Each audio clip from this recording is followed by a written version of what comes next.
had the highest beauty tax. She pays 20% of the beauty tax, but Sarah in the company had to pay 25%. Lisa was not convinced, feeling that she was being compared. She was determined to pay 30%, so she started working out and going to the beauty parlor. She kept practicing boxing. Sure enough, it worked. Lisa's beauty tax was successfully upgraded to 30%.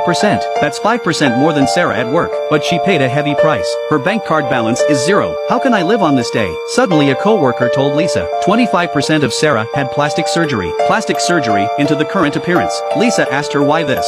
Sarah sadly said 25% of the beauty tax is too high. Her fiancé broke up with her because he couldn't afford it. Lisa is regretting the 30% she just reached. Then she was fired from her company because the company couldn't afford to pay her beauty tax. She had no money to live on and no job. Before she had time to grieve, she got the news that her mother had died. But luckily, she left her a huge inheritance. But he had to pay a beauty tax to inherit it because her mother and she were both beautiful. The lawyer did some calculations for him. The final amount was minus $1.35 million.